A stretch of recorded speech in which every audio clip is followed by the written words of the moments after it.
Mukunda jewellers మొట్టమొదటి factory outlet ఇప్పుడు కూకట్పల్లి, కొత్తపేట్, సోమాజిగూడ మరియు ఖమ్మంలో. నమస్తే రమగారు. నమస్తే జయ. రమగారు, కష్టాలు బాధలు ఉన్నప్పుడు, ఇబ్బందులు పడుతున్నప్పుడు భగవంతుణ్ణి తలుచుకుంటాం. రకరకాలుగా చెప్తూ ఉంటారు సలహాలు సూచనలు. ఆ గుడికి వెళ్ళు, ఈ గుడికి వెళ్ళు, ఈ పూజ చేయి, ఈ విధంగా చేయి, ఉపవాసం ఉండు, ఇట్లా ఇవన్నీ చేస్తే సరిపోతుందా రమగారు? వీటితో పాటు ఇంకా చేయాల్సింది ఏం లేదంటారా? ఇవన్నీ ఎవరు ఎప్పుడు ఎలా చెప్తారు జయ?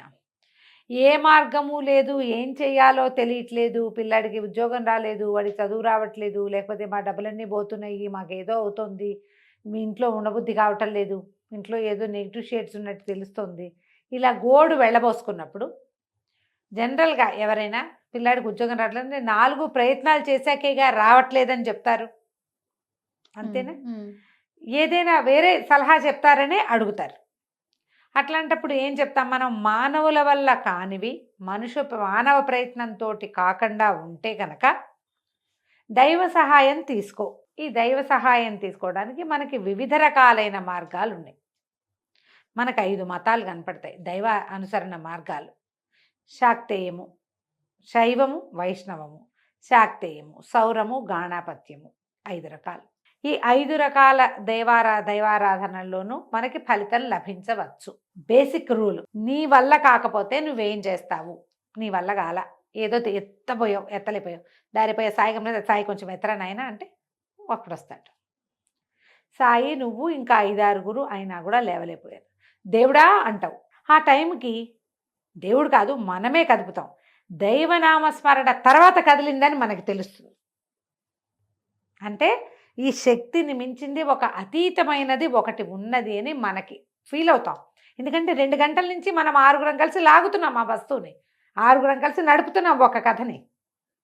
నడపటల్లా దైవనామస్మరణ తర్వాత దేవుడా నువ్వే దిక్కు, ఈసారి వెంకటేశ్వర స్వామి నీ కొబ్బరికాయ కొడతా, మామిడికాయ తెస్తా, చెప్తావు మామిడి పళ్ళు ఇస్తాను, ఒక అరటిపళ్ళ గెల సమర్పిస్తాను, 101 కొబ్బరికాయలు కొడతా, జుట్టు ఇచ్చేస్తా, వీడి జుట్టు కూడా ఇస్తాను, పక్కవాడి జుట్టు కూడా చూపిస్తావు. ఇవన్నీ చెప్పాక ఈ పని అవుతుంది. పని చేసింది నువ్వే అయినా ఏం చెప్పాక ఈ పని అయ్యిందో చెప్పు. మొదట మనది అంతా చెప్పుకున్నామా? ఆయన్ని పిలిచి నువ్వు నాతో ఉండు అని ఆయనకి చెప్పి ఆయన ఉన్నాడని నమ్మి పని చేస్తావు కదా. అవునండి. ఇప్పుడు దీపారాధన చేసేది ఏమిటి? దీపారాధన అనేది ఒక క్రియ కాదు, ఉట్టి క్రియగా దాన్ని భావించద్దు. దైవనామస్మరణ చెయ్యి, దేవాలయానికి వెళ్ళు, ఓ పూజ చేసుకో, ఓ చోటకి వెళ్ళు, ఓ తీర్థంలో స్నానం చెయ్యి, ఓ ఉపవాసం ఉండు, రోజు ఒక కొబ్బరికాయ సమర్పించు, సుందరకాండ పారాయణ చెయ్యి, శ్రీపాద శ్రీవల్లభ చరితామృతం చదువుకో, గురుచరిత్ర పారాయణ చెయ్యి. ఇవన్నీ ఒట్టి క్రియలు కాదమ్మా, దాన్ని ఒట్టి క్రియగా భావించకూడదు. నీ నమ్మకం అనే పెట్టుబడి పెట్టి వెలిగించిన క్రియ అది. ఆ క్రియ చేసినప్పుడు ఆ క్రియ నీ వెనకాల ఉంటుందని నువ్వు నమ్ముతావు. ఒట్టి క్రియ అంటే ఏమిటి చెప్పు? ఈ వస్తువు తీసి ఇక్కడ పెట్టడం. దీపారాధన అట్లా చేయంగా మనం. అవును, శ్రద్ధగా చేస్తాం, నమ్మకంతో ఆస్థతోటి చేస్తాం. ఈ ఆస్థ మన వెనకాల నిలబడుతుంది. మనం ఈ ముందు ప్రజెంట్ చేసింది మన వెనక్కి వచ్చి నుంచుంటుంది, మన వెన్నుదన్నుగా ఉంటుంది. ఇది చేస్తే సరిపోతుందా అంటే చేస్తే కాదు, చేసి పారేస్తే కాదు, చేస్తూ ఉంటే. ఒకరోజు నువ్వు దీపం పెడితే, ఒకరోజు దేవాలయానికి వెళ్తే అవుతుంది పని అని ఎవరైనా చెప్తారామా? అస్సలు కాదు. నిత్య దీపారాధన అంటాం, అందులోనే మనం చెప్తాంగా రోజు దీపారాధన చేసుకో, 2 పూట్ల దీపారాధన చేయి. సాయంకాలం దీపారాధన మా ఇంట్లో అలవాట్లేదండి, మా వాళ్ళు ఒప్పరు అంటే నేను చెప్పా ఒకళ్ళకి, జయ అగరబత్తి వెలిగించండి ప్రతిరోజు. మీ ఇంట్లో పట్టం దేవుడి గుడి లేదు, హిందూసే, దేవుడి గుడి లేదు మాకు, మా ఇంట్లో 2 క్యాలెండర్స్ ఉన్నాయి. జరిగింది చెప్తున్నానమ్మా. వాళ్ళ పర్మిషన్ తీసుకుని ఈ వాక్యాలు ఇప్పుడు చెప్తున్నా. ఎప్పుడో సందర్భం వచ్చినప్పుడు చెప్పడానికి ఈ వాక్యాలు పక్కన పెట్టుకున్నాను. నేను ఎవరెవరికి అగరత్తు వెలిగించుకోమని చెప్పానో, అగరవత్తులు చూపించండి, ధూపం వేసుకోండి అని చెప్పానో 100 మంది ఎస్ అని పెట్టాలి. ఈ వీడియో కింద మెసేజ్. ఒట్టి ధూపం నేను 100 మందికి చెప్పుంటాను జయ ఈ మాట. అదేలేండి. ఒట్టి ధూపం వెలిగించండి అమ్మా, అగరబత్తి వెలిగించండి, దండం పెట్టుకోండి, భగవంతుడా నాతో పాటు ఉండు, నేను ఏ పని చేయాలో ఆ పని పూర్తి స్థాయిలో చేస్తా, నేను ఇది చేసి అది మానేయను, అది చేసుకుంటా, నా పని నేను చేస్తా, నువ్వు నాతో ఉండు, నన్ను గెలిపించు, నన్ను నడిపించు, నన్ను ముందుకు తీసుకెళ్ళు. నీ పట్ల నమ్మకంతో ఉంటాను నేను. ఏదైనా ఇస్తా కాదమ్మా, ఇవ్వటం కాదు, తాత్కాలికంగా ఇచ్చేయము, మనం ఇచ్చి వదిలేసేయము. పక్క వాళ్ళకి వాళ్ళు మనకి ఇచ్చిన పంచదార తిరిగి ఇవ్వటం లాంటిది కాదు భగవంతుడికి ప్రామిస్ చేయటం అంటే. మన ఆత్మతో మనం ప్రామిస్ చేసుకోవటం, మన కడుపుకి మనం అన్నం తింటం లాంటిది. ఇప్పుడు ఎవరికైనా పెట్టామనుకో జయ, అంత పెడతావు, వాళ్ళ పొట్ట చూస్తావు, నువ్వు తెలీదు, నీకు అంతేగా. చాలిందా లేదా వాళ్ళ ఎక్స్ప్రెషన్ బట్టి నీకు తెలియాలి. అదే నీ సంగతి అయితే నీ పొట్ట ఎక్కడ నిండుతుందో నీకు తెలుసు కదా. అంతే. ఇంకొక ముద్ద మజ్జిగాను, అబ్బో ఇంతైతే ఎక్కువైపోతుంది, ఇంతైతే నీకు తెలీదు, ఖచ్చితంగా తెలుస్తుంది. మనకు తెలుసు కదా. మనతో మనం మనలోని భగవంతుడికి మనం ప్రామిస్ చేస్తున్నాం. ఇది నమ్మి చేస్తే మీరు ఏ పని చేసినా మీ పని అవుతుంది. నమ్మకమే. అంతే. ఇది ఒక క్రియగా చేయకూడదు. దీపారాధనో, దైవ దర్శనమో, దైవనామస్మరణో, ఓ భజనో, ఓ ధూపదీప సమర్పణము, ఒక పంచోపచారాలు చేయటము, ఓ దేవాలయంలో ఏదైనా ఒక సేవ చేసుకురావటము. రోజు వెళ్ళి దేవాలయం వాకిట్లో ముగ్గేస్తావా, దేవాలయం లోపల తుడుస్తావా, దీపాలు తుడిచిపెడతావా, వాళ్ళకి విగ్రహాలు తోంపెడతావా. నియమం, నీకు నువ్వు చేసుకున్న ప్రామిస్ ప్రకారం చెయ్యాలి ఆ పని.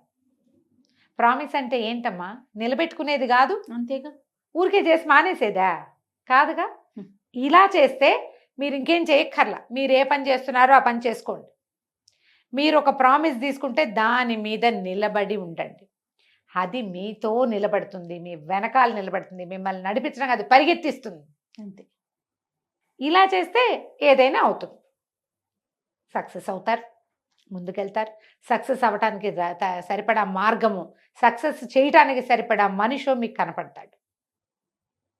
ప్రతి వాళ్ళు వాళ్ళ వాళ్ళ జీవితంలో ప్రశ్నించుకుంటే జయ, ప్రతి మలుపులోనూ మనకి సంబంధం లేని వ్యక్తులు ఎవరెవరెవరెవరో మనకి సహాయం చేస్తారు. గుర్తు చేసుకోండి.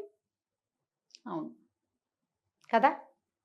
ఆ మలుపు, ఒక మలుపు, ఒక స్టాప్, ఎక్కడో ఆగిపోయాం, మనకు అసలు తెలియదు. ఏదో ఒక వాక్యం, ఒక మాట, ఒక ప్రకటన, అదైనా మన అక్కడ తీసుకెళ్తుంది.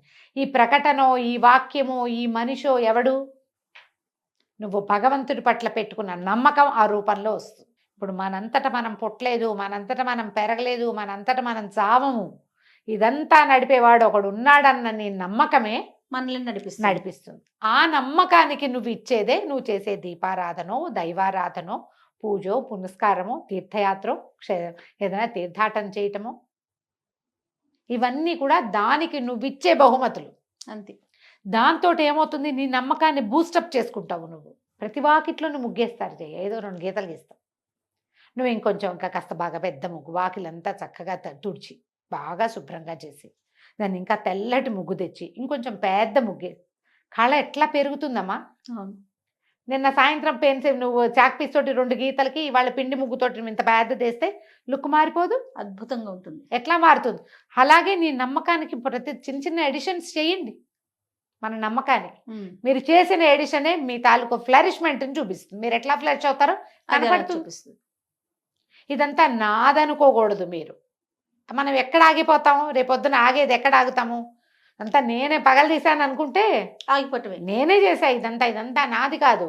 నా నమ్మకం, నాతో ఉన్న మహత్తరమైన దైవశక్తి.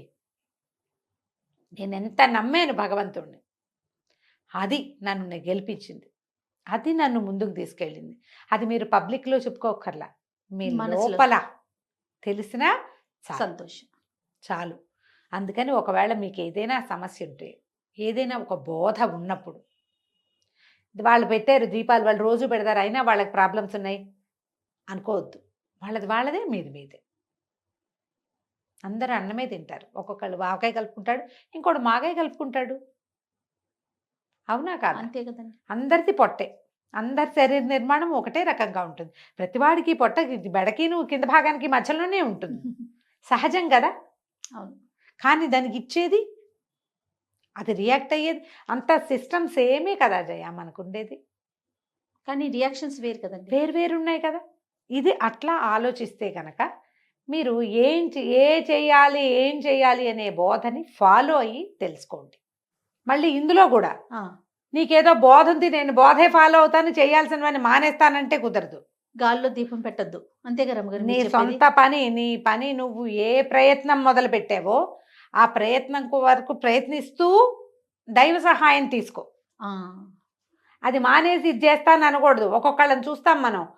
ఏమిటో కొన్ని నెలల పాటు గుళ్ళోకి వెళ్తే ఉద్యోగం వస్తుంది, after 1 year I will be the king.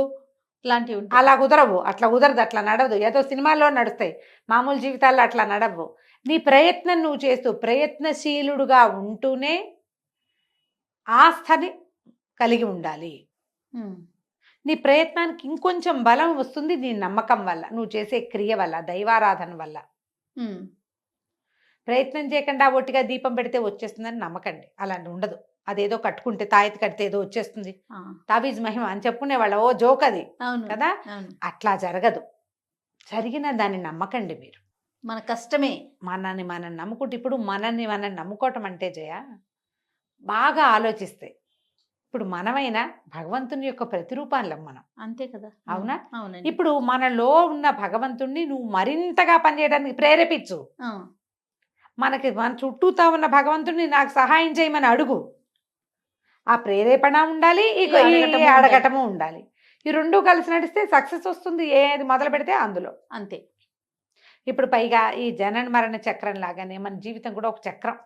ఉమ్, ఇవాళ అద్భుతమైన సక్సెస్ కనపడుతుంది, రేపు ఏటో కొంచెం స్లోగా కిందకి పోయినట్టు ఉంటుంది. పోయింది పోయింది పోయింది పోయింది, అయిపోయింది అయిపోయింది అయిపోయింది. ఉమ్, అయిపోయిన తర్వాత చక్రం కదా అది, కిందకి అవును. పోయింది, మళ్ళీ పైకి రాదు, అంతేగా.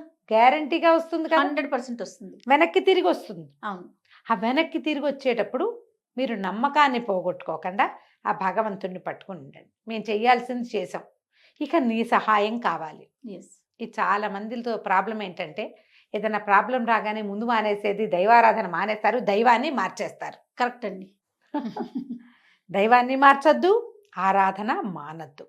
ఉమ్, అన్నం తింటాం మాంటలేదుగా, ఓ పూట మానేస్తావు, కడుపు కాలుతుంది, రెండో రోజు తినవు. ఖచ్చితంగా. దైవారాధన కూడా అంతే. అన్నం తినంత సహజంగా గాలి పీల్ చిచ్చి నాకు చాలా ఇష్టంగా ఉందని గాలి పీల్చడం మానేస్తావా? అన్నం తింటం అయితే మానేస్తావు, వండుకు తినాలి కాబట్టి. గాలి పీల్చడం ఇన్వాలంటరీగా జరిగిపోతుంది. ఆ ఇన్వాలంటరీగా ఎలా గాలి పీలుస్తామో, ఉమ్, దైవారాధన, దైవం పట్ల నమ్మకం ఇన్వాలంటరీగానే ఉండాలి. అదేదో చేస్తేనే వీడిని నమ్ముతాను అన్నావా, ఇక నువ్వు బార్టర్ సిస్టమ్ వ్యాపారం చేస్తున్నావు. భగవదారాధన కాదది. ఉమ్, ఉమ్, నీ పని అవ్వపోయినా నువ్వు ఆరాధించాల్సిందే. నీ పని అవ్వపోయినా నువ్వు గాలి పీల్చినట్టుగా.